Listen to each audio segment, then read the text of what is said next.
Good morning. This is Pastor Laura Cavendish, and you have joined us at St. Paul Lutheran Church in Asheville, Ohio.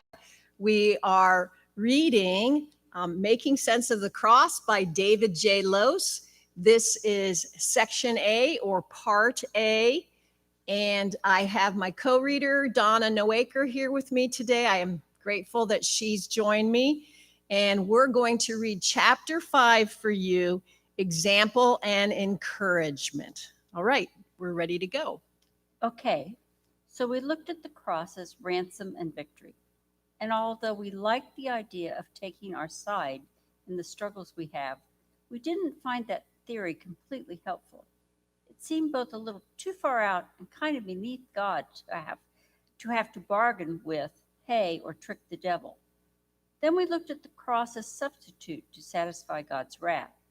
And although we appreciated how logical it is, we also felt like that one made God's love a servant to what appears to be a very unloving form of justice. I mean, I know Anselm and company all say that God sends Jesus out of love, but the substitution theory makes it seem like God's holiness or God's justice is way more important than God's love, meaning Jesus has to die before God can really love us? I think that's a very good summary. Thanks. So you said there's a third way of looking at atonement we should look at. Yeah, although it's really more than just one way or theory, it's more like a school of ways of looking at the cross. Just like there's more than one way to look at the cross as God's ransom, and just like a number of theologians work in slightly different ways on the idea of the cross as substitute. This third school represents a variety of theologians who aren't satisfied with either the ransom or substitutionary models of atonement. All right. So where did we begin with this one? Right where we left off, with the shortcomings of the substitutionary theory. Because even though Anselm's theory was very popular, there were people right from the beginning who felt that God's love gets seriously underemphasized. So these theologians want to make the atonement about God's love? Yes, and about the power of God's love to transform us into loving people. This actually is a big emphasis in the New Testament. In one letter, in fact, the author comes right out and says, God is love, and that's 1 John 4:8. And this theme appears in lots of the writings of early Christian theologians as well, but it's given new and dynamic shape in response to the popularity of Anselm by a man named Peter Abelard. Did he know Anselm? Probably not personally, although he was familiar with Anselm's work. Abelard was born about 50 years after Anselm and started his career as a philosopher, teacher, theologian, and monk, while Anselm was still working. And I gather Abelard wasn't too crazy about what Anselm did with the cross? No, he wasn't. In particular, he didn't think Anselm's satisfaction theory was ultimately all that different than the ransom theory of atonement. Really? I thought Anselm's theory was almost the opposite of the ransom theory. On one level, it is. God doesn't need to negotiate with, let alone pay or trick the devil. This isn't about God or humanity owing something to the devil, but instead is about what is owed to God. Which sounds like the opposite. At another level, though, and as we mentioned briefly, both systems are about payment. In the older scheme, the devil demands payment, and that's what Jesus offers with his death on the cross. In Anselm's later scheme, God demands payment, satisfaction, for God's offended honor or violated justice. And again, that's what Jesus offers with his death on the cross. Ah, right, I remember now. Both theories are essentially accounting systems. That's easier to see with Anselm's theory. But the earlier view is also about debts and credits. It's just the devil who demands payment, not God. Right. Abelard rejected the whole notion of payment when it comes to our relationship with God, whether it's to the devil or to God. Further, he questioned how one sin can fix another. I'm not sure I'm following. Anselm's theory turns on the redemptive power of Jesus' substitutionary sacrifice. But for that sacrifice to happen, people had to kill Jesus. So Abelard wondered how humanity could be saved by committing the sin of crucifying Jesus. In fact, he looked back to the story of Adam and Eve and asked how eating an apple, even if it's against God's command, could possibly be worse than killing the Son of God. In short, he wasn't sure why Jesus' death, especially considering the fact that we humans put Jesus to death, could possibly count for us and not against us. So Abelard was essentially asking Anselm, how is it that two wrongs make a right? Exactly. He's pushing the accounting system inherent in Anselm's theory to its logical conclusion. His pushing the accounting system inherent in Anselm's theory to its logical conclusion doesn't seem, if you're, I think there's a typo. I think you're right. If you will pardon the pun, let's start that whole line again. All right, exactly. His pushing the accounting system inherent in Anselm's theory to its logical conclusion doesn't seem, if you'll pardon the pun, to add up. So what did Abelard propose instead? He went back to some of the earliest Christian writings, both in the New Testament itself as well as in some of the works of early Christian theologians, and was convinced that Anselm and others missed two huge things. The first, as we mentioned, is God's love, and as we'll see, the power of God's love to shape us into beings worthy of God's love. The second thing Abelard drew attention to is how all of Jesus' life, not just his death, is about love. You know, that's interesting. Each of the first two theories focused almost entirely on the single event of the cross.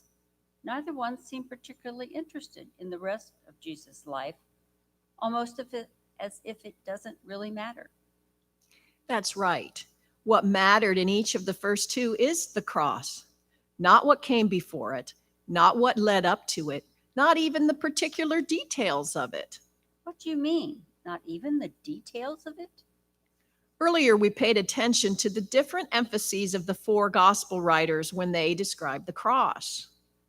And about how you can learn a lot about how each gospel writer understands Jesus through some of the differences between the gospels, and how, taken together, these differences offer us a deeper, even truer picture of Jesus. Right. But in the first two theories, none of these details about Jesus' life or about his death really matter. It's like what the first two theories are really focused on is a larger system, essentially a cosmic accounting system, and in particular on how Jesus' death counts as a huge payment in that system to deal with the problem of human sin. So, they're not all that interested in how Jesus died, but more that he died. Well put. It matters especially in the substitutionary theory that Calvin and his later followers developed, that it was a horrible death, so we understand the depth of our sin that he was punished for. But otherwise, what matters, as you said, is that he died and that his death counts for payment, either as ransom to the devil or as satisfaction to God. And that seems to be even truer of Jesus' life, as these theories don't seem to pay any particular attention to his life and teachings, almost as if they don't really matter at all. Exactly. And this is what Abelard and later folks in this school want to go back to. They want to show us how all of Jesus' life demonstrates God's love and serves as a divine example and encouragement. Example and encouragement, as opposed to ransom and victory, or substitution and satisfaction. Right. First and foremost, Jesus, His life, teaching, and death are all an example of God's love in two important ways. Can you explain that a bit more? Sure. First, they're an example of how much God loves us. Like Anselm and others, Abelard wants to say that God sends Jesus to us because God loves us. I guess for this one, you don't have to look much farther than the world's most famous Bible verse, John 3:16. For God so loved the world that he gave his only son. That's right. And what's more, God not only sends Jesus out of love, but Jesus also teaches us again and again about just how much God loves us. Think of his parable of the prodigal son. In the story, the younger son, the prodigal son, runs off and wastes his inheritance. But when he returns home a mess, his father embraces him and throws him a party. He still loves his son. Jesus teaches us that God is first and foremost not just about love in general, but is actually in love with all of us. So Jesus' primary job and purpose is to teach us about God's love. Right. Although not just through his teaching, but also his life. I mean, he actually goes and dies for us out of love. In John's gospel, as we mentioned earlier, Jesus talks about himself as the good shepherd, the one who lays down his life for the sheep. Later, Jesus says that there is no greater love than to lay down your life for another. And this is exactly what Jesus does for us. So, for Abelard and Company, the cross is primarily an expression of God's great love. The key here is that it's not a ransom or a trick. It's not a way of paying an offended or angry God. It's about Jesus showing us God's love. Right. And it's not something new. It's the culmination of all of Jesus' life and ministry up to this point. You said that Jesus gives us examples of love in two ways. What's the second? The second is that in addition to showing us that God loves us, Jesus also shows us how we ought to love each other. After all, Jesus doesn't only say that he loves us and proves it by dying for us, he also says, I give you a new commandment, that you love one another just as I have loved you. You also should love one another. By this, everyone will know that you are my disciples if you have love for one another. And that's from John 13:34 through 35. Interesting. So Jesus' life and death are examples of how we should live too. Exactly. Jesus teaches us that we should love, and he also teaches us how to love through stories like the Good Samaritan, where the religious outcast, a Samaritan, takes care of a man who's been beaten by robbers. That's from Luke 10. And then there's Jesus teaching about turning the other cheek. Right. In fact, many of the gospel stories about Jesus are about how we should treat each other. That actually makes a lot of sense. And it's a whole lot like what and I think most people think Christianity is all about taking care of others, being better people, and so on. But I'm not sure I understand how this relates to atonement. We said earlier that atonement ultimately is just what it says, at one meant. Taking something is broken and repairing it. So how does this fix what's broken? Or for that matter, what is broken according to Abelard? What do you mean?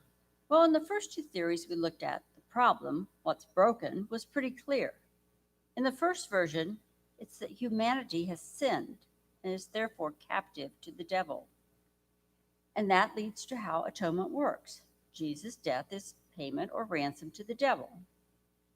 And through that, God releases humanity. And everything's fixed. Whatever problems we may have with this theory, at least the problem and solution are clearly stated. Same with the second theory. Right, with the second one, the problem is that through our sin, we've offended God's honor or justice. And so the demand for honor or justice needs to be satisfied, and Jesus' death does that. Again, a clear statement of the problem and the solution. And you don't see a parallel in Abelard. Not really. I like his emphasis on love, but I can't quite tell what he thinks is broken, let alone how he thinks Jesus' life and death fixes things. That's a great observation. Maybe it's that Abelard doesn't think things are quite as broken as earlier theologians did. And that's where we're going to end this section of our reading of chapter 5, Example and Encouragement. We'll be back going on with explaining what was just said. Maybe Abelard doesn't think things are quite as broken. We'll be continuing that in part B. And you found this posted on a Thursday. That one will be posted on Saturday. Thanks for being with us.